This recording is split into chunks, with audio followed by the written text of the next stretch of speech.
So let's get something very, very clear right from the start. There is no such thing as a perfect recipe for bonsai soils. In this mini series, I will try to explain to you what each and every one of this soil does, and we'll learn together how to make proper bonsai soil mixes, because there's a lot of videos on YouTube with a huge amount of views that show you put 30% of this, 35 of this, 30 of this, and you're done. That's how you grow healthy bonsais. No, that's a lie. I'm sorry to tell you, but that is a lie. Okay? You need to understand what this does, what this does, what that does. Okay? And only after you understand what each and every one of this soil does, you will be able to make your bonsai soil mixes, because you cannot do an universal bonsai soil mix.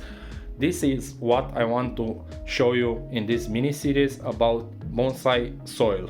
Okay, we will be understanding what soil are, okay, how they retain water, and how to create a mentality that will help us have very, very healthy and vigorous bonsai. Okay, even if it's the same species, because they're in different stages of development, you will not be able to use the same mix of bonsai soil.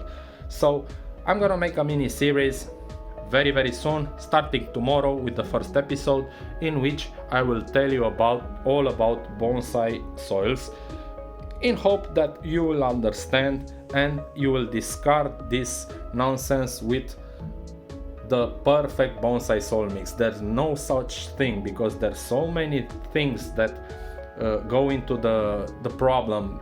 Okay, is the species, is the environment, is the size of the pot, it's the humidity in the air. It's a lot of things that you need to understand if you want to grow healthy trees. So we'll see you tomorrow with the first episode from this mini series. Thank you very much. Goodbye.